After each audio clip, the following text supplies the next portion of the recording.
Good afternoon, everyone. I am Z. Scott, President of Chicago State University, and I am delighted to welcome you to the first installment of the 2023 Black History Month Presidential Lecture Series.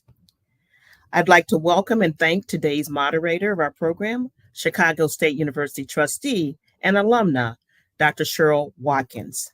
Thank you, Trustee Watkins, for your commitment to Chicago State and your commitment to advancing education. I'd also like to thank our students who you hear from today who will be participating in the day's event, Christiana Billingsley, and Jeffrey Owens. Finally, I'd like to thank each of you for joining us virtually. The vision behind this year's presidential lecture series, which takes place during Black History Month, is to highlight the incredible accomplishments and contributions of our Chicago State University alumni. Today, you will hear amazing things from accomplished Chicago State University alum who've gone on to be national leaders in the K through 12 education space. I'd like to specifically thank our alumni, Dr. Devon Horton, Dr. Sophia Jones Redmond, and Dr. Latanya McDade, and thank them again for their commitment of time to this afternoon's event and to each of the work that they do in advancing equity in education. We are so proud of our alumni for all that they have accomplished and welcome them back to Chicago State, if only for one day. I'd like to turn it over now to Christiana and Jeffrey to introduce today's moderator and panelists. Thank you for joining us today on behalf of Chicago State University. Thank you, President Scott. My name is Christiana Billingsley. I am a second-year diverse scholars in education, majoring in elementary education. I am also a current resident assistant for Chicago State's Residence Hall. And ever since my youth, I've always aspired to become an educator. Today, I have the honor of presenting today's panel of distinguished Chicago State University alums. Each of our alumni panelists represents a school district as a school superintendent. Dr. Devon Horton earned 2 degrees from Chicago State University, his master's in educational leadership, and his doctorate of superintendency in educational system administration. Since 2020, Dr. Horton has served as the proud superintendent of Evanston-Skokie School District 65, a pre-kindergarten through 8th grade school district just north of the city of Chicago. Dr. Horton is a native Chicagoan who was impacted by the redlining and learned the true value of equity early. Dr. Horton lives by the creed, equity in action, and believes it is the only way to build systematic change with the focus of shifting policy, people, and practice. Next, we have alumni panelist Dr. Sophia Jones Redmond. Dr. Jones Redmond has 25 years of experience in public education and is the school superintendent of Thornton Fractional High School District 215. Among her degrees, she earned her master's degree in special education from Chicago State.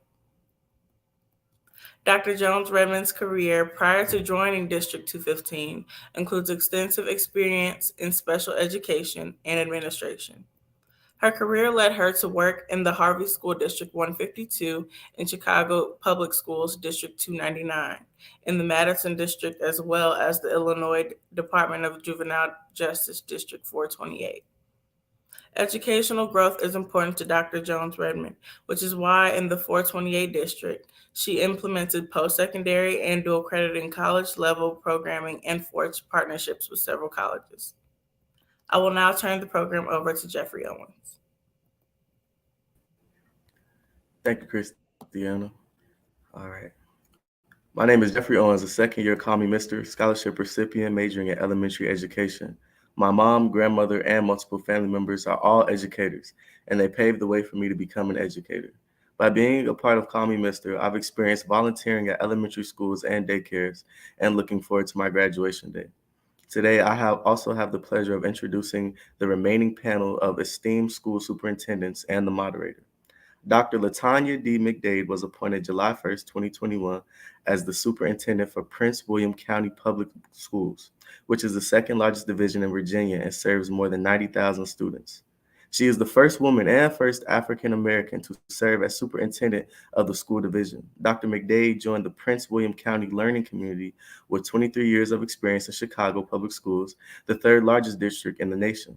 She is a proven leader and passionate advocate for students. Dr. McDade completed her bachelor's degree in elementary education from Chicago State University. She is an active member of AKA Sorority Incorporated. She is dedicated to the field of education and passionate about improving the quality of life for all children through a lens of equity. Her mantra is, education is not preparation for life. Education is life itself. Words by John Dewey. Today's program will be moderated by Dr. Cheryl D. Watkins. Dr. Watkins is an educator by profession who tells you that she fell in love with teaching as a child. She earned her Bachelor of Science degree in Special Education and Teaching from Chicago State University. Dr. Watkins retired after 33 years with the Chicago Public Schools, and throughout her career, she was recognized for excellence in education at the local, regional, and national levels. Each of our alumni's full bios could be found on our website on the Presidential Lecture Series page. It is now my pleasure to turn the program over to Chicago State alumni and trustee, Dr. Cheryl Watkins. Well, thank you so much. You all couldn't see me, but I was definitely smiling over here. I love that you're education majors. I love that. So welcome to the profession. I'm embracing you right now as one of my own. So welcome to the profession. Let me give just a little bit of background before we begin, a little bit of housekeeping. So at this time, we're inviting all live viewers to please add your questions in the comment section of the live stream platform, whichever platform it is that you're using to view today's event. Welcome, my friends. I see them on the screen now. Dr. McDade, Dr. Horton, and Dr. Jones-Redmond, welcome. I feel right at home with each of you all, so I know that this conversation, anchored by your background and your phenomenal careers in education, is going to be robust. So let's just jump right in and begin. Most of us have never faced a pandemic in our lifetime prior to the one that emerged in 2020. It's different now. And you hear comments like, let's just get back to normal. I tell you that I don't want to go back to anything that even resembled normal. We've moved beyond what others consider to be typical actions and reactions. And I am sure it has placed a different call on your role as superintendent. So let me go ahead and ask, what challenges are you all facing right now today as a superintendent in the 21st century? Let me start with Dr. Horton. Thank you, Dr. Watkins. I knew you was going to call me for this one. So I would just say, to be honest, I'm glad you referenced it in the beginning. We don't want to return back to what existed. It was not working for most of our children that we're currently serving. Challenges that we're facing right now are the reality, right? So some things that have consistently existed over decades are now coming to the surface around the achievement gap. We know, let me rephrase that. The opportunities for students to excel and learn and engage, that's been lacking. So now all of a sudden, what many of our students that come from well-to-do families that are not so marginalized or marginalized at all, they've been having access to tutors, additional programming, social emotional learning, access to mental health support outside of school that their parents can afford. Now school districts are taking on that responsibility at a really high level. While I think there has to be a cap on what school districts can do, that's one thing. So when we talk about high dosage tutoring, we're doing that now for students who've never had access. We are providing social emotional learning supports, mentorships included in that, and really factored in home lives even more for our students that just have not had access. So I think there's a new responsibility that we have been given as educators, and the way from a resource lens, we've got more resources than we've ever had for our population of students. Now, I think the challenge is that the government's going to have to continue to figure out how to give us that. And then we have a big deal around teacher shortage. And I would challenge anyone to say that it's a legitimate teacher shortage everywhere. the shortages exist in certain districts that serve a certain population. So our responsibility as school districts, and I'm so thankful for the CSU partnership, where we actually are building the teachers that we need here in our district. Well, listen, you said a lot. I could barely keep up with you as I was taking notes on this. And you mentioned several things. I'm wondering now, can we just have Dr. Jones, would you weigh in? And then Dr. McDade, I want you to come into that to the conversation as well. Well, thank you, Dr. Watkins, and thank you, President Scott, for the invitation. It is certainly an honor. Everywhere I go, I definitely acknowledge that I'm an alum of Chicago State. Love the school, so thank you. And to the students who did such an awesome job, we'll be looking to recruit you when you all are finished, so keep your resume sharp. Well, as we've all been through it and are still continuing to go through the pandemic, and I would say that some of the challenges that we continue to face are the mental health issues that our students are having, an escalation in some of the aggressive behaviors. So what we've had to do is bring in services to the school. We have Aunt Martha's on site, not sending students somewhere, but having it available for them even during their lunch period, half of their lunch eating and the other half talking with someone that could support them. You know, I look at where we've come from, and it has been not all bad. We've learned how to pivot. We've learned how to leave on Friday and remote on Monday. And that's a skill set within itself. We've been able to get a number of grants. When we're talking about the teacher shortage, we have a program here at Thornton that we're growing our own. We have students who are going to have their paraprofessional license before they graduate. These things weren't really thought about until we had to pivot and we had to come back with some options and some excitement for students, just not the regular usual. And so that's very important to also acknowledge that some of the federal funding have allowed us to renovate and to upgrade and to get programmings and vocational and career tech programs that would be years away, but we now are doing those things. So the challenge is there, but you have to have good leaders at the helm to lead through these challenges. And I'm thankful that we didn't lose one student for COVID, through COVID, or any staff. So I'm grateful for that. That's wonderful. I think my colleagues have already covered all of the things that I would say. I don't think it's germane to one region over another. I think it's across the board. If you look at the CDC website, it gives you data, even pre-pandemic, around suicide attempt, suicide ideation for adolescents between the age of 12 to 17. And even just feelings of about 36%, I think it said that students 12 to 17 had feelings of sadness and hopelessness, even pre-pandemic. I think what the pandemic did do, is draw out and help us learn to destigmatize mental health, and recognizing that all of our students, regardless of their situations, do need to be well mentally, not just physically, academically, but also socially and mentally. So I think more resources have been dedicated to that, investments have been dedicated to that. And, if we're honest with ourselves, a lot of what we're seeing is not new. Students who have lived in poverty and from working in schools where there is high poverty, that was a pandemic all within itself. And the pandemic has just shown us that chronic trauma is something that has been exists in our schools prior to the pandemic. And now the pandemic has simply exacerbated that situation. And what it has called for is, as Dr. Jones-Redmond stated, that we now have to provide those resources in-house. And unfortunately, school systems, the reason I really see this as a huge hurdle and challenge for us is that we are ill-equipped to do that. We do not have the resources. More and more is being placed, on our teachers. And so we have to make sure as superintendents that we're creating the conditions for our schools to thrive.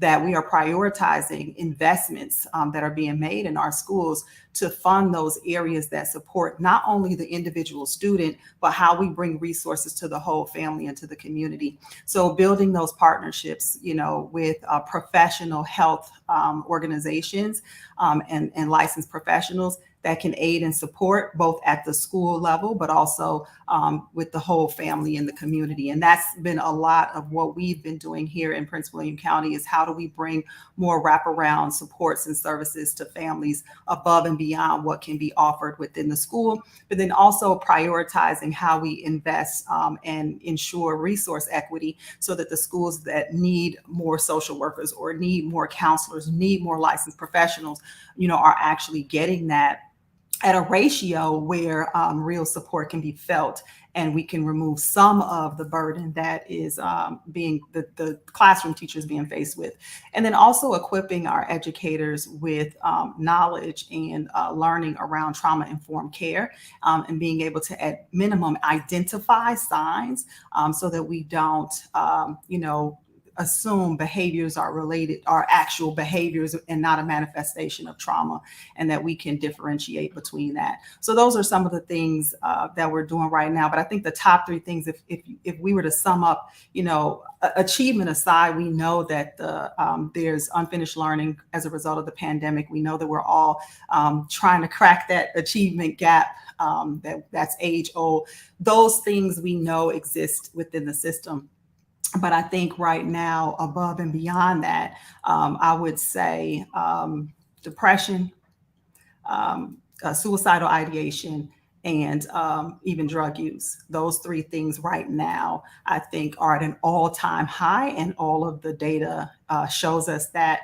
Health data from the CDC, as well as local and regional data, is showing that it's an uptick. I'm seeing it here in our region. And so, we can't educate our students if the whole child is not well. You all just tackled everything in this first question. Oh my goodness. You brought up so much. You talked about financing the initiatives that need to take place. And so that tells me that there's some political connections that have to be made so that you can get the story out about what's needed right there in your districts that impact the numerous children and families. But you talked about it already just a little bit. There were some issues that were lying dormant. In most cases, covert racism, some issues of equity, and then social emotional learning. You all talked about it. And right now, effective school leaders have prioritized it. But I'm wondering, what's your role? What's the role of the superintendent in facilitating any kind of a mindset shift, if there's been one? What's your role in helping to facilitate that shift? You want any of us to jump in? Okay. Jump in. Dr. Watkins, I know you run a tight ship, so I'm just trying to make sure that we're decent and in order here. Yes. A couple of things I think, we have to remember as superintendents that we are not leading the outcomes. We're leading the people that are leading the outcomes. And so it is our job to create the conditions for school leaders to be successful, and for them to be able to then in turn create the conditions for their educators in their buildings to be successful. In Prince William County, we've been fortunate to be a part of the Partnership for Leadership in Education through the University of Virginia. And so there's 4 key levers that we're focused heavily on in doing just that. The first thing is building leadership capacity, making sure that we're continuing to invest in our leaders in terms of their learning. We have to remember, like it says in the Stephen Covey's book on the speed of trust, we can't promote ourselves into incompetence. We have to remember that the skills, knowledge, and capacities that we have that have gotten us into these roles will not be the same skills, knowledge, and capacity that will be needed in our next edge of growth. So, making sure that we're prioritizing learning for and building internal capacity within our school leaders to be able to lead for transformation.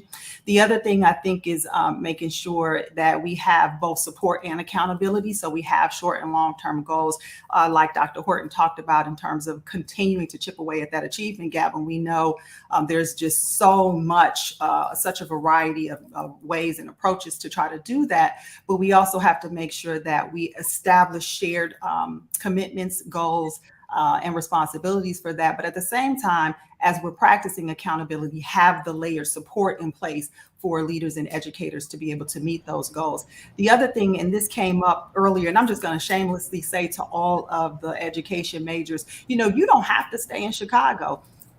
We're looking for teachers right here in Virginia, in Prince William County. I'm a CSU alum. I would love to have you. And, we've got all kinds of incentives for travel. So just putting that out there.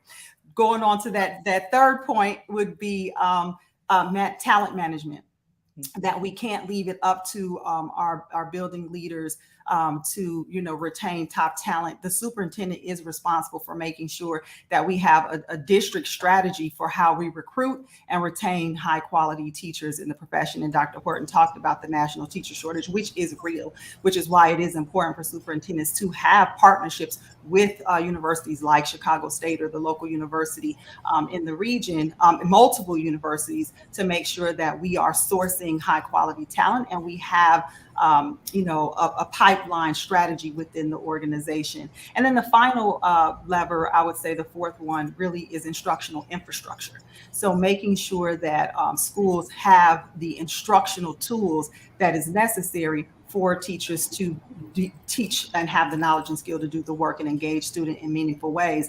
That means curriculum, that means assessment, that means intervention, resources and supports. All of that has to be in place. We've gotten this influx of federal dollars. I chose to use it for curriculum, full suites of curriculum, to make sure that teachers aren't searching for curriculum online and other places where you won't find high quality standards aligned educational resources. So making sure that they have the full suite and the district is paying for it, and not overburdening schools to have to fund that through student-based budgeting that they may need for additional programming. So those are the four ways that I believe it's important for us to be able to create the conditions for leaders to do the work. So let me jump in really quickly. First of all, I'm going to get you. Don't try to pilfer from Chicago. You cut that out. I love that, though. I love that. So the young people who are here, the pre-service teachers, know that you are in great demand, and you can go anywhere to teach, but stay right here in Chicago. But and right here at Chicago State, you said you're leading people and not the outcome, and I love that. You're pouring into the individuals, you're pouring into your school leaders. And I'm going to jump to another question. I'm going to let you, Dr. Jones-Redmond, respond to this. I really want to know how you're helping your school leaders to navigate these complexities. So this is what I call post-pandemic leadership. Don't ask me how long we're going to be in post-pandemic leadership, but that's what we're doing. And it really dovetails nicely with what Dr. McDade said. So, what are you doing? How are you supporting your leaders? Well, the main thing is to be visible and for the leaders to know that you support them. If I have an issue or problem with one of my administrators, you will never see me doing something publicly, because, I will bring them in and talk with them. And it's a teachable moment. All of the moments are teachable. It's just not the administrators. I want to also refer back to something that Dr. McDade said that triggered something. It's a different lift that superintendents carry than a teacher. The teacher, in my perspective, carries one of the biggest lifts. And I really want to put that out. We spend a lot of time, and of course, talking about our students, but we also have to not just acknowledge our teachers, but our entire staff. You think about our lunchroom workers, they had to prepare meals, we had to deliver them, and we couldn't have gotten through where we are without that layer of support. So my philosophy as a superintendent is I have to create with the help of my team, the vision. Where are we going?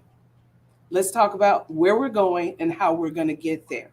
Who's driving the bus? I'm normally the one driving the bus, but sometimes I get on the bus and ride. So it's a dance. One of the things that this year I share with my administrators, you have to have a rhythm to lead. You have to be able to move.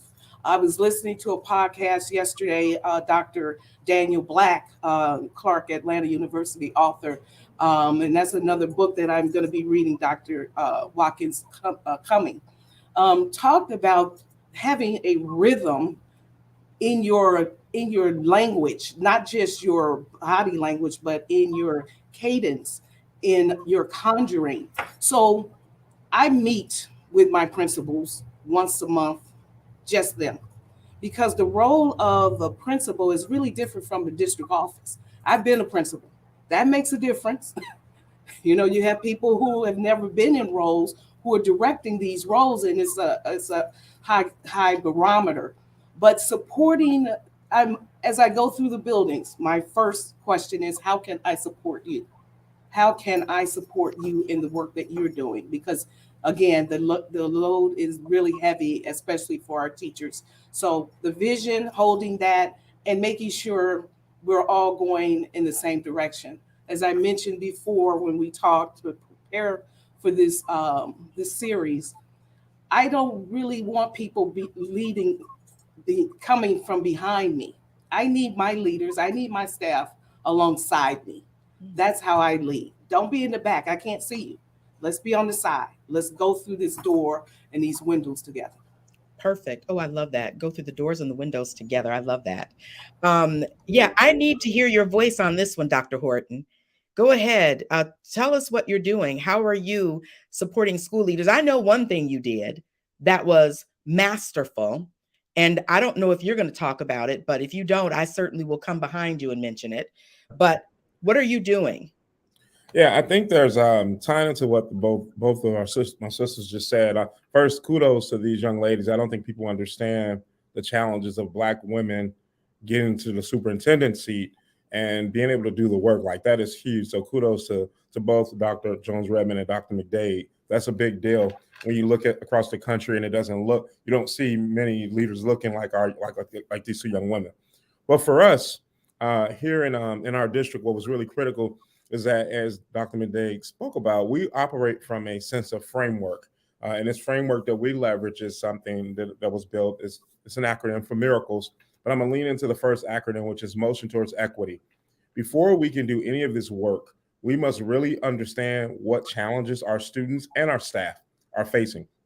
Again, we don't do the work, as Dr. Jones-Redmond said.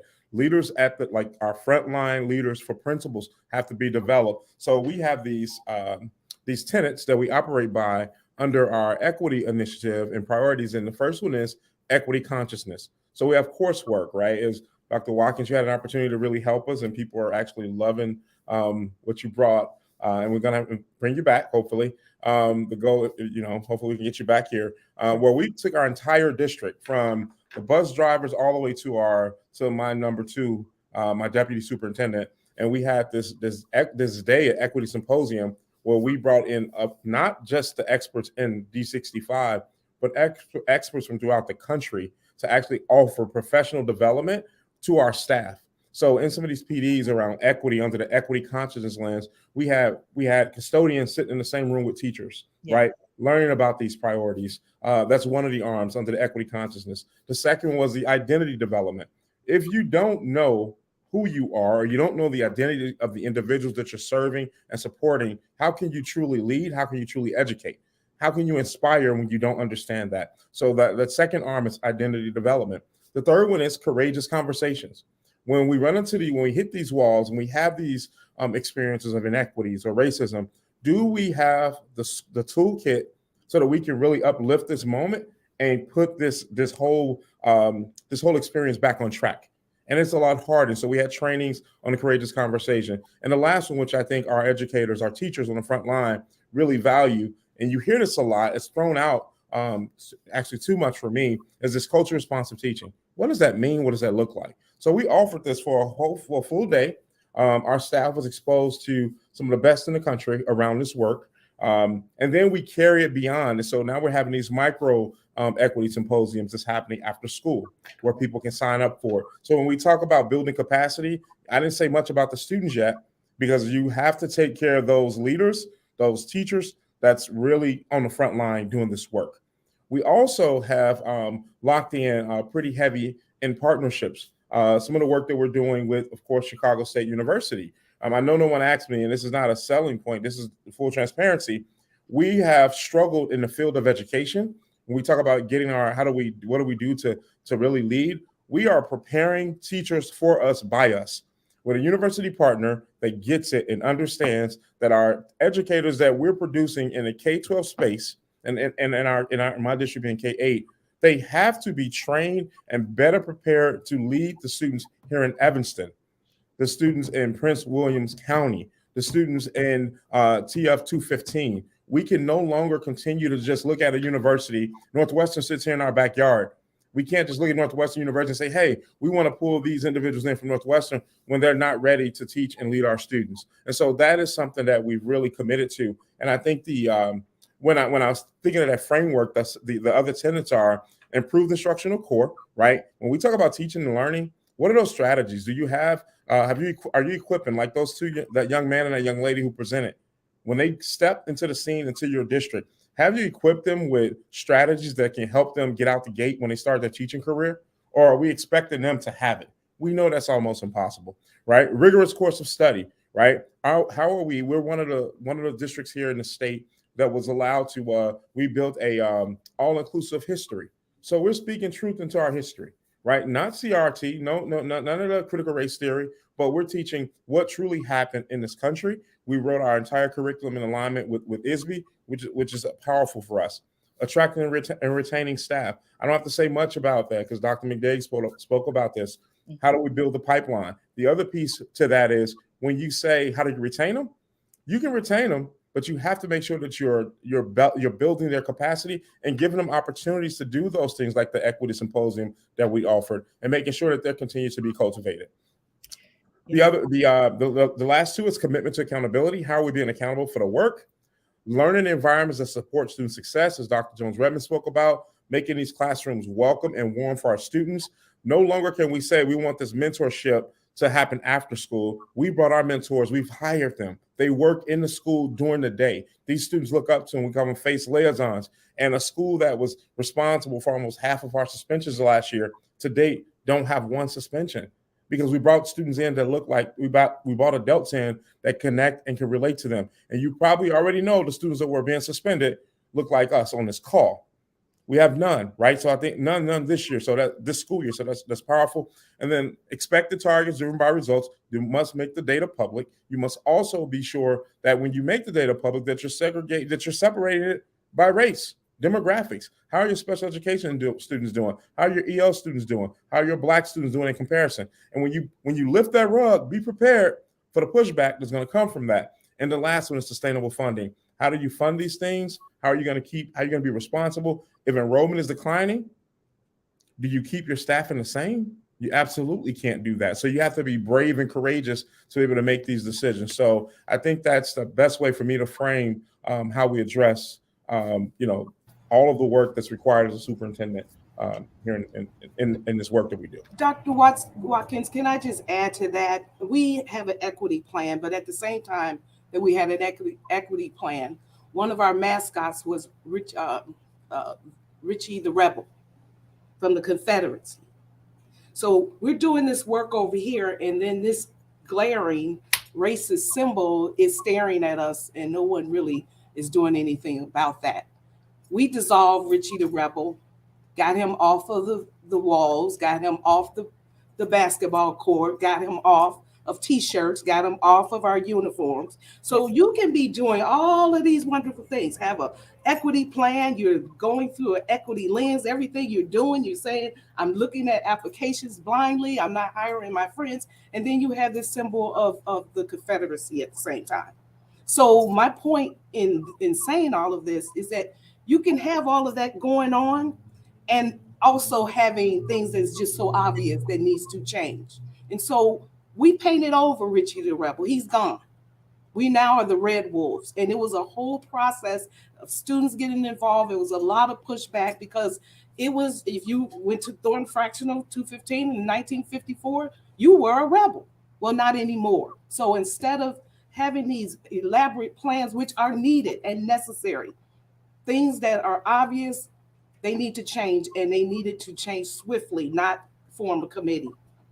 Well, listen, you just tried to bring it all the way home. Um, Dr. Horton talked about being courageous, but what you did was an example of that courage. And so I know the principal. I know what happened out there. I have friends who have their grandchildren and children at TF South. And so I know what it took. And that is absolutely amazing. I'm going to stick with you. I'm going to stay right here with you because I need for people to know something about you. In conversation, you shared with me that there are only 3 African-American female high school superintendents in the state of Illinois. So listen, everybody, I want you all to know that you're looking at Black history when you look at Dr. Jones Redmond. That's what you're looking at. You see what has happened. Dr. Horton said that you ladies are not often the face of superintendency throughout this field, and we're happy to have you. But oh my goodness, Dr. Jones Redmond, a Black history fact. And let me tell you all, if you're on Facebook, wherever you are, I want to see some hearts, some likes, some loves. I want to see some positive comments about that fact. But listen, research doesn't present positive results about students pursuing post-secondary options. Chicago State, you all, welcomes every student. So let me put that plug in. But I think the audience would be interested in knowing about what your district, Dr. Jones Redmond, is doing to counter that narrative that really is permeating journals and media of a variety. So please talk to us about that. And I do have a couple more questions, and I'm watching the time. So give it to us as succinctly as possible. Well, I'm a product of Chicago Public Schools. I went to Lindblom, where it just seemed like the school never closed. I took physics as well as construction trade. My sister took auto mechanics as well as French. I wanted to give the students a variety of options. They need to be exposed because freshmen may not know what they want to become as an adult. So you have to expose them. We now have a cosmetology barber program. We have an electrical program through the International Brotherhood of Electrical Workers. We have auto collision, auto repair. We have culinary arts, as well as AP African American history. So it's giving all of the options so that students have abilities to delve into things before they just jump in after they are done with school. The other piece, and I have to give my team credit, Mr. Robinson and Mr. Johnson, they have made this program CTE so robust. And we have partnered with colleges to offer dual credit. So when someone says we're steering students away from academics, we're not. We're actually introducing them to college options. So our barber students, they will be graduating. Our first cohort will be finishing in May, and they will be less than 28 credits from an associate's degree. So giving students options and hands-on experience as well as those academic opportunities will enhance the school. We have had, let me knock on wood because what's going to happen. We have had 0 fights in our vocational and CTE program. 0. They love it. They come excited. Our cosmetology program, the students have to be in class at 7:25, not getting to class. They have to get there and be there ready to go. And we've had great attendance. So giving students options, Dr. Watkins, and I'm very grateful that I sit in this seat. It's been a lot of shoulders that have carried me along the way, including Vinnie Hall, Dr. Hall, who was my teacher at Chicago State. that people have supported, and not bad from a person who grew up in Robert Taylor, now sitting in the seat of the superintendency. Hold on. You can't say that without Robert Taylor. I grew up in the whole 53rd and State. Unbelievable. 5135. Listen, you all are putting in plugs for things. I'm telling you, you're going to make me start going down my little list, but cut that out. But thank you so much for sharing, because that's important for people to hear. It's important for people to know the impact that you're making in that category of superintendent, Black, female, high school. Those three categories just doesn't happen all the time. So here's what I'm going to ask. Listen, I want everyone to lean into whatever device you're on right now, because this one right here is the money question. Here's where we learn even more about the work of the individuals charged with anchoring the trajectories of young people and teachers and school leaders. So I'm going to start with you, Dr. McDade. What is your secret sauce to support academic achievement and high quality instruction? What's the secret sauce? Well, first of all, if it was a secret sauce, I would be selling it, and I would not be telling everybody right now. I think we all, would be able to package that one up. I would just say that, I don't think that I would need to go down the laundry list of things that we know that are critically important to bolstering the instructional core, whether it's, collaborative teacher professional learning that builds teacher self-efficacy, rigorous content, and instructional materials and student engagement. I think beyond that, I bolster my work as a superintendent, going back to what I said earlier, is that I don't lead those outcomes. I lead the people that lead those outcomes. And so we've grounded our work here in Prince William County in continuous improvement, which is something that, I was able to lead in Chicago public schools as well. And we really undergird that work through Tony Brike's improvement science. As a school district, we are using the strategy and action text, Rachel Curtis and Liz City, to guide our work. And so we are knee deep in continuous improvement cycles within the school division. I think every single school, of course, is in a different place in terms of what their priorities are based on the data and what the data tells them is their next edge of growth. But everyone within Prince William County Public Schools has to have a continuous improvement plan. And then as a school division, as a division leader, it's my responsibility as the superintendent to articulate a clear vision for the organization to advance the work. And so we have a very robust and ambitious continuous improvement strategic plan, for a 4-year strategic plan, launching Thriving Futures for Prince William County, that serves as our North Star that defines what academic excellence is and what the standard of excellence is. It should be in every school, as well as norming practices, identifying strong theories of action, short-term and long-term goals. So we do have a strategic plan that guides the work for every school so that we continue to be a school system and not a system of individual schools.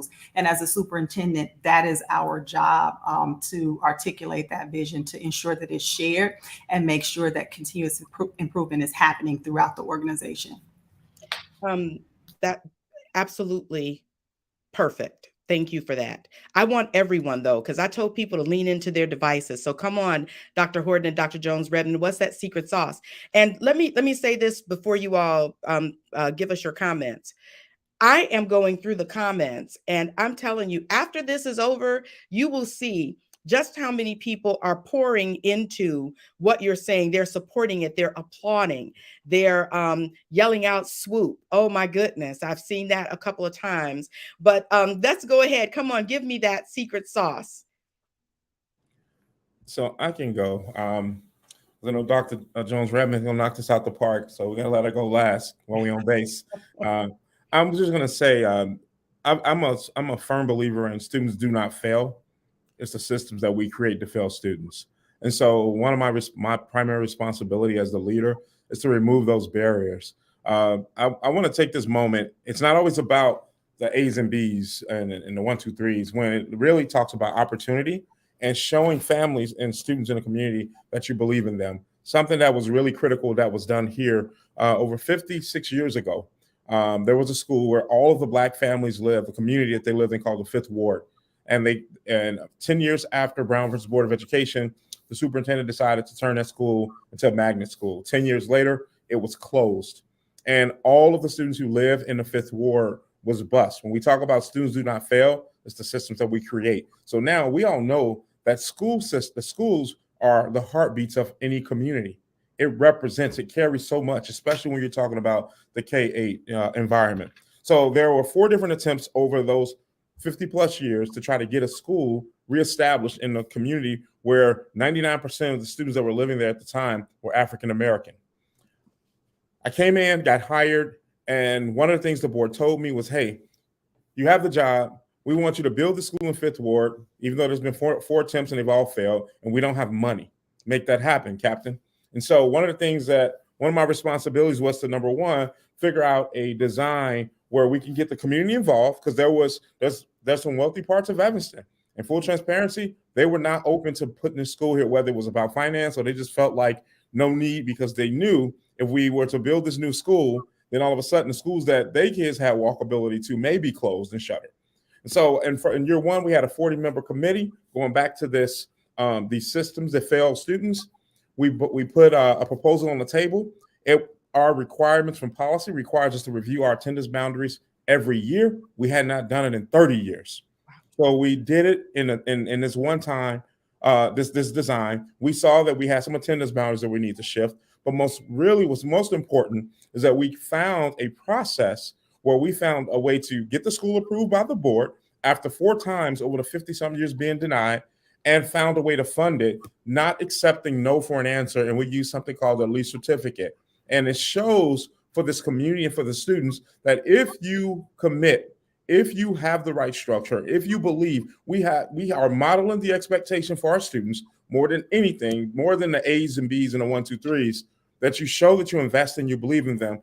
And on March 14th, last year of 2022, we got this Fifth Ward school approved. And we got $40 million and did not cost taxpayers a single dollar more to get the school built. And we're getting ready to break ground in the next few months. So I think for me, it's making sure that we remove those barriers and that the systems that have been failing students be replaced, and actually to be removed and then replaced with things that work for them. And that's having walkable schools with programming, STEM programs, or whatever programs a community desire that can uplift. So that's what I would like to say more than anything regarding that. Yeah, you probably made a lot of people smile with that statement. It didn't cost taxpayers a single penny. But listen, if I have to shell out some money, I know I don't live in Evanston, but if I've got to shell out money, I want to shell it out. I want to give it so that a new school can be built. Traveling up and down the highways and byways of the state of Illinois, I see the need. And so people should be flocking to you for how did you get that done, Dr. Horton? Come talk to us. But let me stop talking because I'm watching the time. Come on, Dr. Jones-Redmond, in less than 30 seconds, give us your secret sauce. Well, I don't think it's secret. I just think it's basic. You have to show that you care. Each one of us can remember a teacher or somebody in the school who you felt they cared about you. And you wanted to come back to school every day because you love them and they seem to love you. And so we have to get back to that and making schools fun.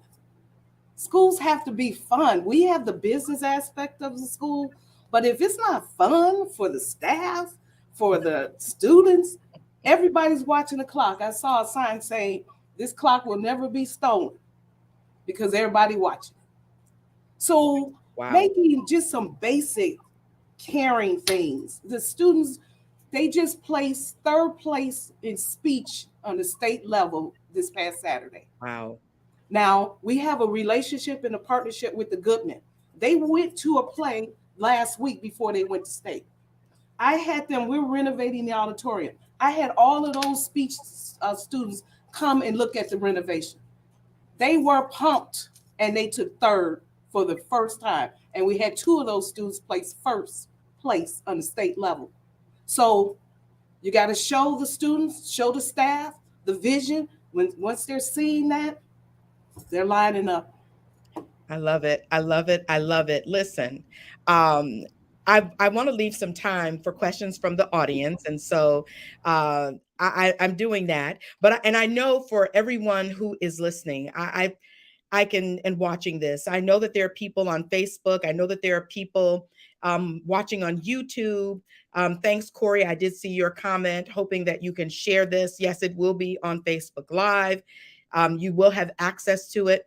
I know that I see a LinkedIn user who said kudos to you, Dr. Horton, for bringing school back to Fifth Ward. So I know you're watching, and I know you've got lots of comments. There are people from Dr. McDade's district who are co-signing on the yes, come on out here with us. I mean, there are people watching. I know you've got some questions. So please go ahead and drop those into the comment section on whatever platform you're using so that I can pull those in. And while you're doing that, I'm going to ask this final question.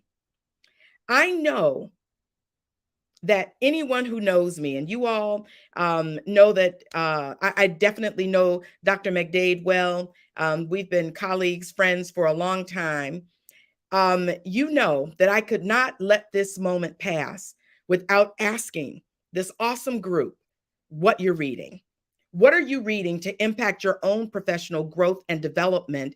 And this really could also merge with the question of what you do to refuel and recharge. So while people are getting their questions together, go ahead and just tell us, and take about 30 seconds each so I can get to these other questions. And so far, I've got several of them. Go ahead and tell us, what are you reading? And yeah, how are you refueling? How are you recharging? One thing, I love to read. So reading is one of the ways that I do refuel. I think having an opportunity to continue to learn and then model, continuous learning for the leaders within my organization, I think is critically important. So right now I'm reading Trust and Inspire: How Great Leaders Unleash Greatness in Others. Because as Dr. Jones-Redmond said, we can't lead this work alone. We have to make sure that we are building internal capacity, that we're inspiring greatness in others, that we're, building hope for the future. And that only comes when we continue to develop ourselves and others to do the great work. So that's the text I'm reading. It's a follow-up from The Speed of Trust, which was an excellent text that I read with it was a book study that I did with my executive cabinet. And so now we're doing Trust and Inspire, so that not only are we making sure that we're building greatness within ourselves, but that we are also investing in leadership in others within the school district. Perfect. Thank you. I'm reading, I've read with my administrative team, Leaders Eat Last, as a servant leadership model. And it was really, really impactful. I'd like to read as well, especially like to do listen on Audible. But my next book that I'm beginning to read, I just downloaded, is The Coming. I mentioned that one earlier on the call. So it's taking you through the middle passage in a real palpable way. And so that's the next book. Wow. Perfect. Thank you. And for me, I'm reading Trauma Sensitive Classrooms. This is my second time reading it, going through it, because there's a we all understand what we're facing in this world, and our educators, we have to find ways to continue to inspire them because this is for the first time where the adults have experienced just as much trauma as the students. And so we're trying to find some other resources that we've been able to pull from there. And my next reading, I'm big on going back through things that I've already read. It's probably So You Want to Talk About Race. I think it's critical to stay educated in those conversations, because here in Evanston, it's a pretty progressive community, and you just have to be ready for these difficult and challenging conversations. Yeah, absolutely. Thank you all for that. I am definitely reading The Promises of Giants. And that is by someone who I just admire so very much, and that's John Amici. So thank you for sharing that. Listen, let me get to some of these questions. One question asked, what were some of the learning loss indicators that you were able to glean just within your district? So Dr. McDade, can you talk about that? Some of the learning loss indicators. We looked at several things, and we created a student prioritization index for how we distributed our federal dollars. Of course, we're looking at high stakes assessments, state assessments that determine accreditation and things like that. But we're also looking at reading levels for students, early literacy, and looking at early literacy levels of reading for our students. In addition to the core content area data that we have from both high stakes assessments as well as interim assessments and formative assessments throughout the school division, we also took a hard look at the social emotional aspect, looking at discipline. We looked at needs assessments. So we do have threat assessments here in our school division. So we looked at that. We also looked at poverty levels, because, you can't just gauge how students are doing in terms of achievement just based on sheer assessment data, because our students are complex. And so we have to look at all of the different elements there. So we looked at social emotional data that was readily available to us, whether it was threat assessment data, whether it was survey data. We also looked at safety, which is a huge one right now for us in Prince William County. I think it's huge for everybody right now. Gun violence is the #1 cause of death amongst youth. It has surpassed every other cause of death. So we've got a lot of issues around safety that we're trying to address. So we looked at, of course, both the hard academic data, but then we also looked at some of the soft data that's more qualitative around social emotional needs of our students, that include behavior, mental health and wellness. And then we also looked at the physical safety aspect that are impacting our students. So it was a comprehensive look, and incorporating the poverty index, because we do know that coming out of the pandemic, we have more students that may not have been in the economically disadvantaged group that then transitioned into that group. So looking at those levels as well as food insecurity. So those are some of the kind of key indicators that help inform how we can better serve students coming out of the pandemic to address learning loss. Perfect. Thank you. There's a question about transitioning from high school to college. So Dr. Jones-Redmond, you're getting that question. Come on. What are some best practices, some strategies that we can employ to make that transition, to facilitate that transition and make it easier? I think one of the key aspects of making that transition easier is starting earlier.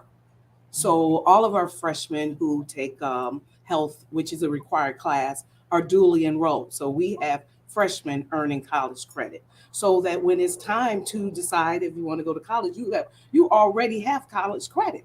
You already are considered a college student while you're in high school. I think what we've learned, and I will pass this on, is to just start earlier. Don't start senior year. Don't start junior year. You need to start in your freshman year, transitioning, if that is the path. Again, that may not be the path for everyone, but start that earlier. We have our own college fair. We don't go to college fairs.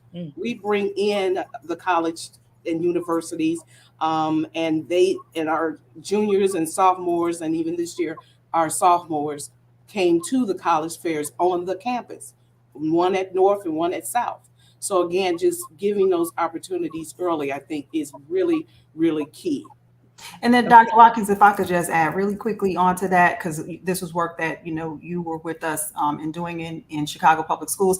Every single student has to graduate with a concrete post-secondary plan that puts them on the right trajectory for their future. And every student should not graduate without sitting down and having a conversation with a trusted adult that can help and advise them on their future, and not just assuming that everyone has someone sitting at the dining room table with them, helping them figure out what their future holds. So when students graduate with a plan in their back pocket, there's sure to be higher success rates in post-secondary. I appreciate every response. And listen, there are lots of questions coming in. I'm watching the time. I know I've got to save time for someone to come behind me. I just want to say thank you all for this active and very robust conversation. It has been phenomenal. What I'm seeing in the comment section here in StreamYard from different places, it's overwhelmingly popular. This has been what people needed. We have people who are making decisions to change and switch to the teaching profession. We have those who are asking, how do we get more men into the profession? We have someone who said, what are we going to do about tech overload? I mean, the questions are coming and they're phenomenal. So definitely, I want to make sure that we answer some of these. We can post them to Chicago State's Facebook page. We can do something with these questions. But here's what we heard today: that there is something that we need to do, some things that we need to do, and one of them is to be in the dialogue with our politicians on a local level, on a state level, regional, and national. We've got to do something so that the funding is going where it needs to go. Leadership doesn't happen in a silo. Heard that several times. It happens in connection and in conjunction with other people. The notion of leading with those right beside me, not behind me, but right beside me. That there's some flexibility needed when building your strategy, but you have to have a strategy for leadership. You have to have a strategy for learning. The barriers have to be removed. Forget it. Take the handcuffs off.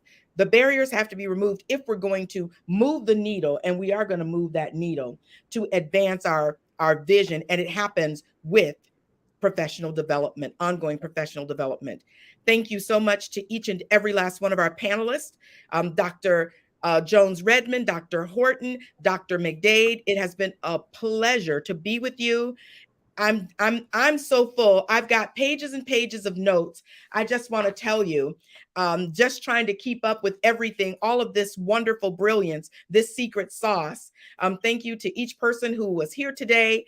I see lots of people from various entities. They were here supporting you. Those who are downstate in Cahokia, I see you. Prince William, I see you all. Those who are right here on the south side of Chicago, within Chicago Public Schools, oh my goodness, I see you. So thank you so very much. Let me turn it back over to Chicago State.